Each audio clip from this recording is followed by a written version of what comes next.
चलिए इस बीच इस वक्त की बड़ी खबर आ रही है। बड़ी खबर के साथ शुरुआत। इस वक्त की बड़ी खबर, दिल्ली की पटियाला कोर्ट ने दी इजाजत, पंजाब पुलिस को मिली। यहां पर ये बड़ी अहम खबर, पंजाब पुलिस को मिली लॉरेंस बिश्नोई की कस्टडी। दिल्ली की पटियाला कोर्ट ने इजाजत दे दी है।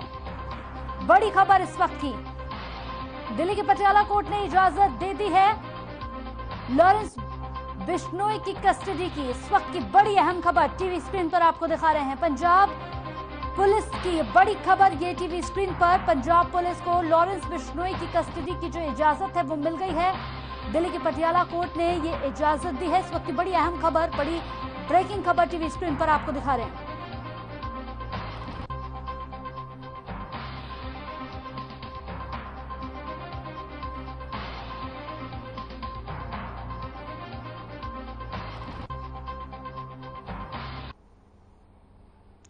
चलिए शुरुआत करते हैं अपनी खास पेशकश की। पेशी पर बवाल क्यों, इस पर बड़ी खबर के साथ शुरुआत करेंगे। राहुल गांधी से ईडी की पूछताछ जारी है। नेशनल हेराल्ड मामले में लगातार पूछताछ, राहुल से पूछताछ का आज दूसरा दिन। तो बड़ी खबर इस वक्त की, राहुल गांधी से यहां पर लगातार पूछताछ की जा रही है। तो राहुल गांधी से ईडी की पूछताछ लगातार जारी है। आज दूसरा दिन है हेराल्ड मामले में लगातार पूछताछ राहुल गांधी से। इस वक्त की बड़ी अहम खबर, ईडी के दफ्तर में राहुल गांधी की पेशी को लेकर कांग्रेस पार्टी ने जहां देश भर में मोदी सरकार के खिलाफ यहां पर अपना प्रदर्शन शुरू कर दिया है, ऐसे में लगातार आज दूसरा दिन है। दूसरे दिन भी पूछताछ लगातार जारी है राहुल गांधी से। नेशनल हेराल्ड केस में लगातार राहुल गांधी से पूछताछ हो रही है। आज दूसरा दिन है, बड़ी खबर, आज दूसरा दिन है। तो लगातार पूछताछ राहुल गांधी से की जा रही है। आज दूसरे दिन भी ये पूछताछ जारी है ईडी की ओर से लगातार। हालांकि कांग्रेस की अगर हम बात करें तो हर तरफ पूरे देश में इस वक्त हर जगह पर कांग्रेस की ओर से प्रदर्शन किया जा रहा है। कई ईडी दफ्तरों के बाहर कांग्रेस के तमाम नेता, तमाम कार्यकर्ता पहुंचे। लगातार कांग्रेस की ओर से प्रदर्शन यहां पर चल रहा है और साथ ही साथ एक हाई वोल्टेज ड्रामे के तौर पर इस पूरे मामले को बढ़ाया जा रहा है। हालांकि ईडी ने पूछताछ के लिए राहुल गांधी को बुलाया है। आज दूसरा दिन है, दूसरे दिन भी लगातार पूछताछ राहुल गांधी से जारी है।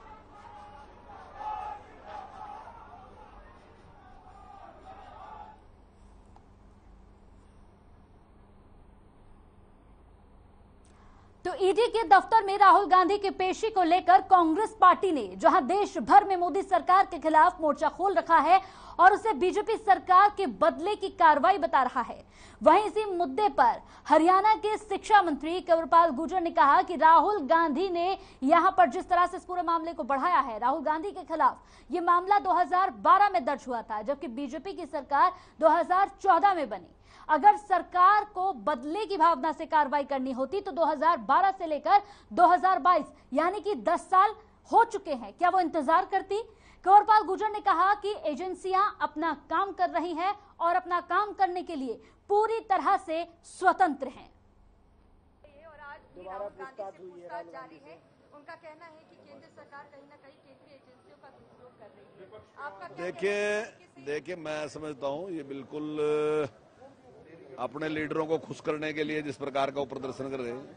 मैंने कल ही एक पत्रकार से पूछा था कि ये केस दर्ज कब हुआ था, और उस पत्रकार ने मुझे बताया था कि 2012 में हुआ था। 2012 में तो हमारी सरकार भी नहीं थी, तो इसका 2012 में अगर हुआ तो पहले ही इस पे सवाल उठे थे। जिस प्रकार से भी ये केस दर्ज होगा मुझे नहीं पता ये कोर्ट के द्वारा हुआ किस प्रकार से आया, लेकिन केस दर्ज 2012 में हुआ, तो उसी की जांच चल रही। और अगर सरकार ने कोई बदला लेने की भावना से कोई काम करना था तो 2012 और 2022 10 साल है गए, तो फिर तो सरकार उस हिसाब से काम करती। लेकिन ये जो एजेंसियां हैं ये कोई सरकार के दबाव में काम नहीं करती, ये बिल्कुल स्वतंत्र एजेंसियां हैं और स्वतंत्र तौर तरीके से ही काम करती हैं। लेकिन कई बार ऐसा लगता है कि हमारे लीडर के खिलाफ कोई भी बात कह दी तो इसका मतलब प्रदर्शन करो, कुछ करो। लेकिन देश में सब लोग एक बराबर हैं, सबके राइट भी एक जैसे हैं। अगर कोई भी गलती करता है तो उसके खिलाफ काम होता है। इस पूरी खबर पर ज्यादा जानकारी के साथ हमारे साथ रवि चंदेल जुड़ गए हैं लाइव। रवि चंदेल से बात कर लेते हैं। रवि, जिस तरह से देखा जाए तो लगातार आज पूछताछ का, ईडी की पूछताछ का आज दूसरा दिन है। राहुल गांधी से लगातार पूछताछ चल रही है, लेकिन वहीं दूसरी तरफ की अगर तस्वीर उठाकर देखें तो पूरे देश में कांग्रेस की ओर से लगातार प्रदर्शन किया जा रहा है और यह आरोप लगाया जा रहा है कि सरकार ये बदले की भावना से कर रही है। निश्चित तौर पर जिस तरीके से लगातार जो है कांग्रेस की अगर हम बात करें, समूचे देश के अंदर जो है कांग्रेसियों द्वारा जो है वो विरोध प्रदर्शन किया जा रहा है। लगातार सरकार को जो है घेरने का प्रयास किया जा रहा है। उनका साफ तौर पर कहना है कि केंद्र की मोदी सरकार द्वारा जो है वो ईडी और संवैधानिक संस्थाओं का जो है वो दुरुपयोग किया जा रहा है और उनका उपयोग जो है वो कांग्रेसियों को डराने और धमकाने के लिए किया जा रहा है। लेकिन हम इनके डरावे और धमकाने के उसमें नहीं आएंगे, हम डटकर जो है इसका सामना करेंगे। हाल ही में जिस तरीके से आरोप प्रत्यारोप का सिलसिला जिस तरीके से जारी हुआ, तो वहीं अगर बीजेपी की बात करें तो बीजेपी के खेमे से जो मंत्रियों के जो सवाल है, उनका साफ तौर पर कहना है कि सरकार जो है वो किसी भी मामले में जो है इसके अंदर कोई भी इंटरवीन नहीं कर रही है और ये एजेंसियों द्वारा जो कार्य किए जा रहे हैं वो इंडिपेंडेंट एजेंसियों द्वारा इंडिपेंडेंट तरीके से जो है वो कार्य किए जा रहे हैं। जिसके एवज में जिस तरीके से समूचे देश के अंदर जो है वो कांग्रेसी नेताओं द्वारा जो है वो विरोध प्रदर्शन किया जा रहा है। खासतौर पर दिल्ली में जिस तरीके से वरिष्ठ नेता, अगर हम बात करें भूपेश बघेल की बात करें, रणदीप सुरजेवाला की बात करें, दीपेंद्र हुड्डा की बात करें, तो ये तमाम बड़े नेता जो हैं इनको जो है हिरासत में लिया जा रहा है। तो लगातार जो है ये जो ईडी का जो मामला है ये लगातार गर्माता जा रहा है समूचे देश के अंदर। जी बिल्कुल रवि, अगर देखा जाए इस पूरे मामले को तो बिल्कुल सही यहाँ पर कंवरपाल गुर्जर का भी एक बयान सामने आया है, जिसमें उन्होंने साफ तौर पर कहा कि जिस तरह से कांग्रेस की ओर से आरोप लगाया जा रहा है कि बदले की भावना से सरकार ये कर रही है, इस पूरे मामले को लगभग 10 साल बीत चुके हैं। क्या 10 साल बाद यहाँ बदले की भावना से इस पूरे काम को किया जाएगा? एक और सवाल यहाँ पर उठता है कि अगर न्यायपालिका के ऊपर कांग्रेस को भरोसा है, जिस तरह से लगातार राहुल गांधी भी कह रहे हैं कि न्यायपालिका के ऊपर उन्हें भरोसा है, ईडी के सवालों का जवाब वो बड़ा मुस्कुरा कर दे रहे हैं, अगर ऐसी बात है तो पूरे देश में जो प्रदर्शन कांग्रेस की ओर से हो रहा है, जो माहौल बिगाड़ा जा रहा है, ये क्यों? देखिए, राहुल गांधी निश्चित तौर पर जो है कांग्रेस के वरिष्ठ नेता है, पूर्व अध्यक्ष रहे हैं। तो ऐसे में जिस तरीके की पॉलिटिकल प्रेशराइज गेम जो है वो खेली जा रही है, इसमें कोई दो राय नहीं कि लगातार जिस तरीके से ईडी द्वारा जो है वो उन्हें जांच के लिए बुलाया जा रहा है। 2015 की बात करें, 2016 की बात करें, उस दौरान भी इन्हें बुलाया गया था, लेकिन उस वक्त जो है इस तरीके का विरोध प्रदर्शन जो है वो कांग्रेसी द्वारा नहीं किया गया था। बिल्कुल रवि, आपके पास लौटूंगे। हमारे साथ यहाँ पर कांग्रेस के प्रवक्ता जुड़ गए हैं और साथ ही साथ बीजेपी प्रवक्ता भी जुड़े हुए हैं। कांग्रेस से हमारे साथ यहाँ पर केवल ढींगरा जी जुड़े हुए हैं। सबसे पहले आपसे मेरा केवल जी सवाल है यहाँ पर, जिस तरह से राहुल गांधी से लगातार पूछताछ की जा रही है, आज दूसरा दिन है, वहीं पूरे देश भर की अगर तस्वीर उठाकर देखें तो आप लोगों की ओर से प्रदर्शन किया जा रहा है। क्या न्यायपालिका के ऊपर आप लोगों को भरोसा नहीं है? सवाल चल रहे हैं, जवाब राहुल गांधी मुस्कुरा कर दे रहे हैं, फिर इतना प्रदर्शन किस लिए? देखिए, न्यायपालिका पे तो हमें पूरा भरोसा है, लेकिन शरारतपूर्ण तरीके से भाजपा जो रोल खेल रही है, जो शरारतपूर्ण तरीके से, आपको मैं बताना चाहूंगा, ये जो मामला है इसके बीच में 90 करोड़ रुपए का अमाउंट देने का मामला है एक पार्टी से दूसरी पार्टी को, जिसके अंदर जो एजेएल था वो 67 करोड़ रुपए पत्रकारों को, मीडिया के लोगों को सैलरी दी गई और दूसरी जो अमाउंट थी 23 करोड़ वो दी गई अमाउंट जो थी वो वहां के लीज मनी थी और वहां के बिजली के बिल, पानी के बिल और जो अदर खर्चे थे वो अमाउंट 23 करोड़ दी गई। आप ये देखें कि उसके बीच में टैक्स का पार्ट कहां से आता है। ये जो शरारतपूर्ण कार्रवाई है, ये बीजेपी के द्वारा जिस तरह से कांग्रेस के जितने भी बड़े नेता हैं उनके खिलाफ ईडी, इनकम टैक्स और सीबीआई, एनआईए, कोई ऐसी एजेंसी नहीं है जिसका दुरुपयोग भारतीय जनता पार्टी की सरकार ने नहीं किया।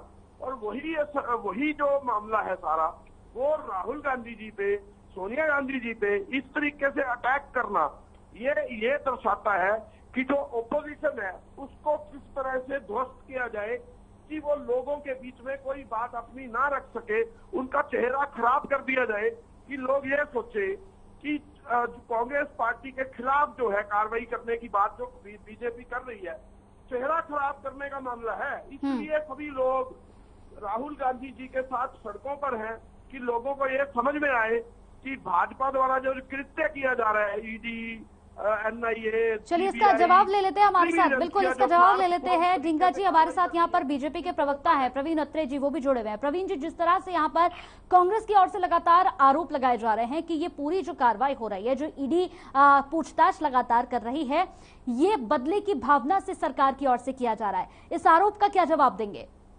देखिए, ऐसा है कि कांग्रेस के लोग नोटंकी कर रहे हैं और नोटंकी करते हुए पावर पॉलिटिक्स करने की कोशिश कर रहे हैं। जो कांग्रेस के प्रवक्ता यहाँ पे बता रहे थे कि जी 90 करोड़ का मामला है, 67 करोड़ सैलरी चली गई है, इनको विषय की जानकारी नहीं है। अब जब किसी प्रवक्ता को विषय की जानकारी नहीं होगी तो वो अनकल बातें ही करेगा। विषय ये है कि यंग इंडियन कंपनी ने, जो राहुल गांधी जी और सोनिया गांधी जी का, जिसके अंदर 36% का स्टेक, 38% का स्टेक है, उस यंग इंडियन कंपनी ने 50 लाख रुपए में 90 करोड़ रुपए की रिकवरी का जो दायित्व है वो लिया है एजेएल से। एजेएल के ऊपर 90 करोड़ रुपए का कर्ज किसका था? कांग्रेस पार्टी का। होना तो ये चाहिए कि कांग्रेस पार्टी पहले तो इस सवाल का जवाब दे कि एक पॉलिटिकल पार्टी ने किसी कंपनी को 90 करोड़ रुपए का कर्ज बिना ब्याज के किस कानून के तहत दिया। नंबर 2, यंग इंडियन लिमिटेड एक कंपनी बनाई जाती है जो मात्र 50 लाख रुपए में उस 90 करोड़ रुपए की रिकवरी के जो राइट्स हैं वो ले लेती है। वो किस कानून के तहत? यंग इंडियन लिमिटेड ने एजेएल का टेक ओवर कर लिया, जिस एजेएल के पास लगभग पूरे देश में 5000 करोड़ रुपए की प्रॉपर्टी है। मात्र 50 लाख रुपए में 5000 करोड़ रुपए की प्रॉपर्टी वाली कंपनी को आप टेक ओवर कर लेते हो, और जो उस कंपनी के शेयर होल्डर हैं उनकी परमिशन के बिना। क्या आपने किसी शेयर होल्डर से परमिशन ली? क्या शेयर होल्डर की कोई मीटिंग बुलाई? इस कंपनी के अंदर जो शेयर होल्डर है उनमें से 2 शेयर होल्डर, जो देश के पूर्व कानून मंत्री थे शांति भूषण, और एक पूर्व जज थे, जिन्होंने बाकायदा लिखित में ये शिकायत की कि बजाय शेयर होल्डर की मीटिंग बुलाने के, बजाय कोई परमिशन लेने के, अपने स्तर पे ये घपला किया गया कि 50 लाख रुपए के अंदर एजेएल का टेक ओवर कर लिया। दूसरा, यंग इंडियन लिमिटेड के पास जो 50 लाख रुपए आए वो कहां से आए, इस बात का जवाब देना चाहिए। इनको शायद ये भी जानकारी नहीं है कि यंग इंडियन लिमिटेड को जो 50 लाख रुपए आए वो कोटेक्स इंडिया, एक कलकत्ता की कंपनी जिसने वो पैसा दिया यंग इंडियन लिमिटेड को, वो कोटेक्स इंडिया लिखित के अंदर ये बता चुकी है कि वो हवाला के काम में संलिप्त है। उसने तो यहां तक बता दिया कि ये हवाला का पैसा था। और 2016 में यही कांग्रेसी सुप्रीम कोर्ट में गए थे और ये दरखास्त लेके गए थे कि इस मामले को रद्द किया जाए। माननीय सुप्रीम कोर्ट ने मामला रद्द क्यों नहीं किया? माननीय सुप्रीम कोर्ट ने टिप्पणी क्यों की कि आपको ट्रायल फेस करना होगा? ये कांग्रेसी ये भी नहीं बताते कि ये मामला 2012 का है। 2012 के अंदर ये मामला कोर्ट में जाता है, और ये भी नहीं बताते कि जब ये माननीय कोर्ट में, ट्रायल कोर्ट में जमानत के लिए गए राहुल जी और सोनिया जी, आपको जानकारी होगी कि इस केस में दोनों जमानत पे हैं। वहां पे कोर्ट में आपने ये कहा कि ये मामला रद्द किया जाए, कोर्ट ने मामला रद्द क्यों नहीं किया? कोर्ट ने आपको जमानत दी है, मतलब कोर्ट ने भी इस बात को माना प्रथम दृष्टया ये कानून का उल्लंघन है। इन बातों का जिक्र नहीं करते कांग्रेसी, अनाप शनाप बातें बोलते हैं। ये 90 करोड़ रुपए है जी, इतने तो सैलरी के दे दिए जी। अरे ये तो सवाल ही नहीं है। सवाल ये है कि 50 लाख रुपए में आपने 90 करोड़ की रिकवरी का राइट कैसे? सबसे बड़ी बात प्रवीण जी यही है कि जिस तरह से इस पूरे मामले को तूल दिया जा रहा है, सिर्फ एक मामूली सी पूछताछ के लिए, यहाँ पर अगर पूछताछ के लिए किसी को बुलाया जाता है तो क्या पूरे देश भर में ये प्रदर्शन जो कांग्रेस की ओर से हो रहा है, क्या ये प्रदर्शन ठीक हो रहा है? सवाल वाकई इस पर उठते हैं। बहुत बहुत शुक्रिया आप दोनों का हमारे साथ जुड़ने के लिए। साथ ही साथ यहाँ पर हमारे साथ रवि चंदेल भी जुड़े हुए हैं। रवि, जिस तरह से दोनों प्रवक्ताओं की हमने बात सुनी, यहाँ पर सबसे बड़ा सवाल यहाँ पर रवि यही बनता है जो लगातार हर कोई उठा रहा है कि पूछताछ के लिए अगर राहुल गांधी को बुलाया गया है, वो पहुंचे, सवालों का जवाब दे रहे हैं, लेकिन फिर भी लगातार पूरे देश में एक अजीब ही माहौल कांग्रेस की तरफ से बना दिया गया है प्रदर्शन करके। निश्चित तौर पर ये पूरे मामले को लेकर जिस तरीके से कांग्रेस जो है प्रेशराइज पॉलिटिक्स का जो गेम खेल रही है, उससे साफ तौर पर यही झलकता है कि कहीं ना कहीं कांग्रेस जो है जो सीनियर लीडरशिप है वो बैकफुट में है। वो तमाम कोशिशें कर रहे हैं कि किसी न किसी तरीके से जो है सरकार को जो है वो प्रेशराइज किया जा सके और इस पूरे मामले पर जो है वो ढील बरती जा सके।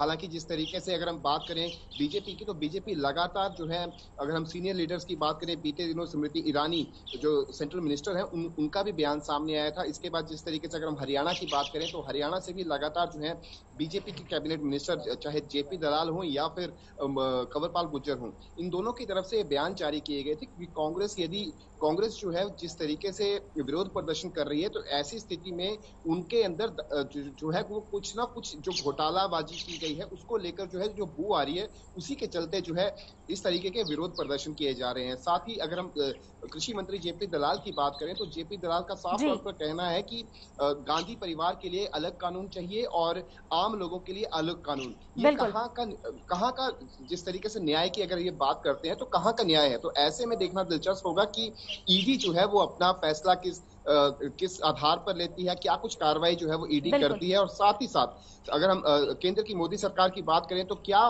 जो कांग्रेस द्वारा समूचे देश के अंदर जो प्रोटेस्ट किए जा रहे हैं उसके प्रेशराइज में आकर जो है वो बैकफुट में जाती है या फिर सस्टेन करती है इन्हीं ईडी के द्वारा। बिल्कुल, बहुत बहुत शुक्रिया रवि, तमाम जानकारी देने के लिए बेहद शुक्रिया आपका। बिल्कुल सही आपने कहा कि देखने वाली बात यही होगी कि क्या कुछ फैसला ईडी की ओर से लिया जाएगा। यहाँ एक छोटे से ब्रेक के लिए रुकते हैं, ब्रेक के बाद जल्द हाजिर होंगे।